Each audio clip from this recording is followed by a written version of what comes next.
ആകാശവാണി.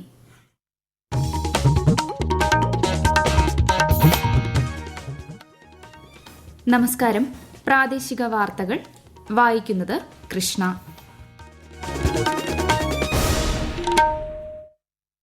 പ്രധാന വാർത്തകൾ.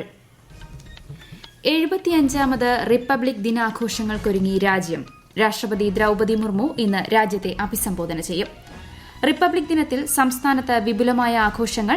ഗവർണർ ആരിഫ് മുഹമ്മദ് ഖാൻ തിരുവനന്തപുരത്ത് ദേശീയ പതാക ഉയർത്തും. രാഷ്ട്രപതിയുടെ പോലീസ് മെഡലുകൾ പ്രഖ്യാപിച്ചു. സംസ്ഥാനത്ത് നിന്ന് 2 പേർക്ക് വിശിഷ്ട സേവനത്തിനുള്ള മെഡൽ, 11 പേർക്ക് സ്തുത്യർഹ സേവനത്തിനുള്ള പുരസ്കാരം. 15ാം കേരള നിയമസഭയുടെ ബജറ്റ് സമ്മേളനത്തിന് ഗവർണറുടെ നയപ്രഖ്യാപനത്തോടെ തുടക്കമായി. അടുത്ത 5 വർഷത്തിനുള്ളിൽ സംസ്ഥാനത്തെ 50,000 ഹെക്ടർ ഭൂമി ജൈവ കൃഷിയിടങ്ങളാക്കി മാറ്റാൻ ലക്ഷ്യമിടുന്നതായി നയപ്രഖ്യാപനം. ഇന്ത്യ ഇംഗ്ലണ്ട് ടെസ്റ്റ് ക്രിക്കറ്റ് പരമ്പരയിലെ ആദ്യ മത്സരത്തിന് ഹൈദരാബാദിൽ തുടക്കമായി. ടോസ് നേടിയ ഇംഗ്ലണ്ട് ബാറ്റിംഗ് തെരഞ്ഞെടുത്തു. വാർത്തകൾ വിശദമായി. 75ാം റിപ്പബ്ലിക് ദിനാഘോഷങ്ങൾക്കൊരുങ്ങി രാജ്യം. വികസിത ഭാരതം പ്രമേയമാക്കി ന്യൂഡൽഹിയിലെ കർത്തവ്യപഥിൽ നാളെ നടക്കുന്ന റിപ്പബ്ലിക് ദിന പരേഡ് നാരീശക്തിക്ക് പ്രത്യേക പ്രാധാന്യം നൽകും.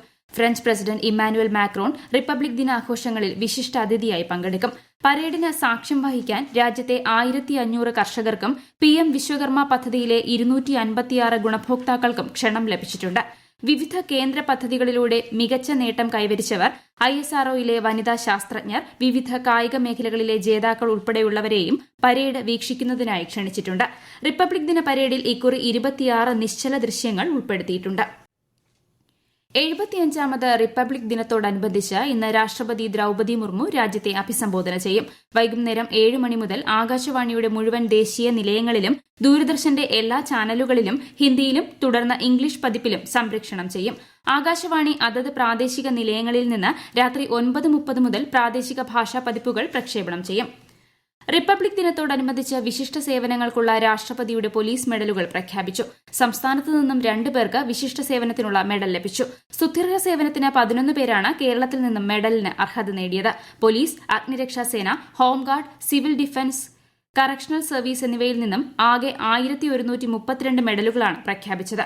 Excise commissioner Mahipal Yadav, additional director general of police Gopesh Agarwal എന്നിവർക്കാണ് വിശിഷ്ട സേവനത്തിനുള്ള മെഡൽ. 75ാം റിപ്പബ്ലിക് ദിന ആഘോഷങ്ങളുടെ ഭാഗമായി തിരുവനന്തപുരത്ത് സെൻട്രൽ സ്റ്റേഡിയത്തിൽ ഗവർണർ ആരിഫ് മുഹമ്മദ് ഖാൻ പതാക ഉയർത്തും. സായുധ സേനാ വിഭാഗങ്ങൾ, പോലീസ്, അർദ്ധസൈനിക വിഭാഗങ്ങൾ, കുതിര പോലീസ്, NCC, സ്കൌട്ട്സ് എന്നിവർ ചടങ്ങിൽ അഭിവാദ്യം അർപ്പിക്കും. തുടർന്ന് ഗവർണർ റിപ്പബ്ലിക് ദിന സന്ദേശം നൽകും. ജില്ലകളിൽ വിവിധ വകുപ്പ് മന്ത്രിമാർ പതാക ഉയർത്തും. ഗവർണറോടൊപ്പം മന്ത്രി V. ശിവൻകുട്ടി പങ്കെടുക്കും.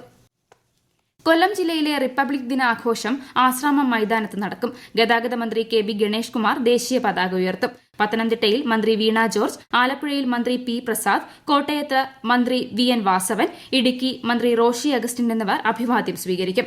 എറണാകുളം ജില്ലയിൽ നടക്കുന്ന റിപ്പബ്ലിക് ദിന പരേഡിൽ മന്ത്രി K. രാജനും തൃശൂരിൽ നടക്കുന്ന പരേഡിൽ മന്ത്രി K. രാധാകൃഷ്ണനും പങ്കെടുക്കും. പാലക്കാട് വൈദ്യുതി മന്ത്രി K. കൃഷ്ണൻകുട്ടി, മലപ്പുറം ഭക്ഷ്യമന്ത്രി GR അനിൽ, കോഴിക്കോട് പൊതുമരാമത്ത് മന്ത്രി PA മുഹമ്മദ് റിയാസ്, വയനാട് മന്ത്രി AK ശശീന്ദ്രൻ, കണ്ണൂർ മന്ത്രി രാമചന്ദ്രൻ കടന്നപ്പള്ളി, കാസർഗോഡ് മന്ത്രി R. ബിന്ദു എന്നിവർ അഭിവാദ്യം സ്വീകരിക്കും. ലക്ഷദ്വീപിൽ അഡ്മിനിസ്ട്രേറ്ററുടെ ഉപദേഷ്ടാവ് സന്ദീപ് കുമാർ അഭിവാദ്യം സ്വീകരിച്ച് റിപ്പബ്ലിക് ദിന സന്ദേശങ്ങൾ നൽകും.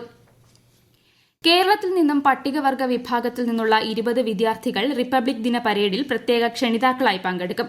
വിവിധ പ്രോജക്ട് ഓഫീസിന്റെയും ട്രൈബൽ ഡെവലപ്മെന്റ് ഓഫീസിന്റെയും പരിധിയിൽപ്പെടുന്ന 20 വിദ്യാർത്ഥികളാണ് പങ്കെടുക്കുന്നത്. 15ാം കേരള നിയമസഭയുടെ 10ാം സമ്മേളനത്തിന് ഗവർണറുടെ നയപ്രഖ്യാപനത്തോടെ തുടക്കമായി. വിശദാംശങ്ങളുമായി ആകാശവാണി തിരുവനന്തപുരം ജില്ലാ പ്രതിനിധി രജു കോലിയക്കോട്. 15ാം കേരള നിയമസഭയുടെ 10ാം സമ്മേളനത്തിനാണ് തുടക്കമായിരിക്കുന്നത്. ഗവർണറുടെ നയപ്രഖ്യാപന പ്രസംഗത്തോടെയാണ് സമ്മേളനം ആരംഭിച്ചത്. 63 പേജുള്ള നയപ്രഖ്യാപനത്തിൽ അഭിസംബോധനയ്ക്ക് ശേഷം അവസാനത്തെ ഖണ്ഡിക മാത്രമാണ് ഗവർണർ വായിച്ചത്. 1 മിനിറ്റോളം മാത്രമായിരുന്നു നയപ്രഖ്യാപന പ്രസംഗത്തിന്റെ ദൈർഘ്യം. നമ്മുടെ മഹത്തായ പൈതൃകം കെട്ടിടങ്ങളിലോ സ്മാരകങ്ങളിലോ അല്ലെന്നും മറിച്ച് ജനാധിപത്യം, മതനിരപേക്ഷത, ഫെഡറലിസം, സാമൂഹ്യനീതി എന്നീ കാലാതീത മൂല്യങ്ങളോടും ഇന്ത്യൻ ഭരണഘടനയോട് നാം കാണിക്കുന്ന ബഹുമാനത്തിലും പരിഗണനയിലുമാണ് എന്ന് തുടങ്ങുന്ന ഖണ്ഡികയാണ് ഗവർണർ വായിച്ചത്. അതിനുശേഷം നയപ്രഖ്യാപനം ഗവർണർ സഭയുടെ മേശപ്പുറത്ത് വച്ചു. തുടർന്ന് സഭ ഇന്നത്തേക്ക് പിരിഞ്ഞു. ഇനി 29-ന് സഭ വീണ്ടും ചേരും. 29, 30, 31 തീയതികളിൽ ഗവർണറുടെ നയപ്രഖ്യാപന പ്രസംഗത്തിന് നന്ദി രേഖപ്പെടുത്തുന്നതിനുള്ള പ്രമേയത്തിന്മേലുള്ള ചർച്ച നടക്കും. ജൈവ കാർഷിക മിഷന് കീഴിൽ പ്രതിവർഷം 10,000 ഹെക്ടർ എന്ന ലക്ഷ്യത്തോടെ അടുത്ത 5 വർഷത്തിനുള്ളിൽ സംസ്ഥാനത്തെ 50,000 ഹെക്ടർ അഭിവൃദ്ധി പ്രാപിക്കുന്ന ജൈവ കൃഷിയിടങ്ങളാക്കി മാറ്റാൻ ലക്ഷ്യമിടുന്നതായി നയപ്രഖ്യാപനം. ഞങ്ങളും കൃഷിയിലേക്ക് എന്ന ജനകീയ പ്രചാരണത്തിന്റെ ഭാഗമായി രൂപീകരിച്ച കൃഷിക്കൂട്ടങ്ങൾ ശക്തിപ്പെടുത്തി 30,000 കൃഷിക്കൂട്ടങ്ങളിലൂടെ 3 ലക്ഷം തൊഴിലവസരങ്ങൾ സൃഷ്ടിക്കും. സംസ്ഥാനത്ത് K-18 പ്രോജക്ടിലൂടെ എഞ്ചിനീയറിംഗും സാങ്കേതിക വിദ്യാഭ്യാസവും വഴിയുള്ള വൈജ്ഞാനിക സമ്പദ് വ്യവസ്ഥയുടെ വികാസം ത്വരിതപ്പെടുത്താൻ ലക്ഷ്യമിടുന്നതായും ഗവേഷണങ്ങളും വ്യവസായങ്ങളും ആകർഷിക്കുന്നതിനായി 3 സയൻസ് പാർക്കുകൾ സ്ഥാപിക്കാനായി 600 കോടിയുടെ നിക്ഷേപം സർക്കാർ നടത്തുമെന്നും നയപ്രഖ്യാപന പ്രസംഗത്തിൽ ചൂണ്ടിക്കാട്ടുന്നു. സ്വകാര്യ സർവകലാശാലകൾ സ്ഥാപിക്കുന്നതിന് അനുമതി നൽകുന്നതിനുള്ള നടപടികൾ ആരംഭിച്ചിട്ടുള്ളതും ഇതിനായുള്ള നിയമനിർമ്മാണം നടന്നുവരുന്നതായും നയപ്രഖ്യാപന പ്രസംഗം വ്യക്തമാക്കുന്നു. കുട്ടികൾക്കിടയിൽ വർദ്ധിച്ചുവരുന്ന മയക്കുമരുന്ന് ദുരുപയോഗ സംഭവങ്ങൾ തിരിച്ചറിഞ്ഞ് കുട്ടികൾക്കായുള്ള ലഹരി വിമുക്ത പുനരധിവാസ കേന്ദ്രം മലപ്പുറം തവനൂരിൽ സ്ഥാപിക്കാൻ ഉദ്ദേശിക്കുന്നതായും നയപ്രഖ്യാപനം വ്യക്തമാക്കുന്നു. അതേസമയം സംസ്ഥാനത്തിന് അർഹതപ്പെട്ട വിഹിതം കേന്ദ്ര സർക്കാർ തടഞ്ഞുവയ്ക്കുന്നതായും വായ്പാ പരിധി വെട്ടിക്കുറച്ചത് കടുത്ത പണം ഞെരുക്കമുണ്ടാക്കുന്നതായും നയപ്രഖ്യാപനത്തിൽ വിമർശനമുണ്ട്. കേന്ദ്രം അടിയന്തരമായി നിലപാട് പുനഃപരിശോധിക്കണമെന്നും നയപ്രഖ്യാപനത്തിൽ പറയുന്നു. നയപ്രഖ്യാപന പ്രസംഗത്തിന്റെ അവസാന ഖണ്ഡിക മാത്രം വായിച്ച് അവസാനിപ്പിച്ചതിലൂടെ നിയമസഭയോടുള്ള അവഹേളനമാണ് ഗവർണർ നടത്തിയതെന്ന് പ്രതിപക്ഷ നേതാവ് VD സതീശൻ നിയമസഭാ മീഡിയ റൂമിൽ വാർത്താ സമ്മേളനത്തിൽ സംസാരിക്കുകയായിരുന്നു അദ്ദേഹം. ഗവർണറുടെ അതൃപ്തി സംസ്ഥാന സർക്കാരിന് മുഖത്തേറ്റ അടിയെന്ന് BJP സംസ്ഥാന അധ്യക്ഷൻ K. സുരേന്ദ്രൻ. തെറ്റായ രാഷ്ട്രീയ പ്രചാരണം നടത്താൻ നിയമസഭയെ ഉപയോഗിച്ചതിനുള്ള തിരിച്ചടിയാണ് അതെന്നും ശ്രീ സുരേന്ദ്രൻ പറഞ്ഞു. മുഖ്യമന്ത്രി അടക്കമുള്ള CPM നേതാക്കൾ പൊതുപരിപാടിയിൽ പ്രസംഗിക്കുന്ന കാര്യങ്ങളാണ് നയപ്രഖ്യാപനത്തിൽ ഉൾക്കൊള്ളിച്ചിരിക്കുന്നതെന്നും അദ്ദേഹം കുറ്റപ്പെടുത്തി. ഈ വാർത്തകൾ ആകാശവാണിയിൽ നിന്ന്.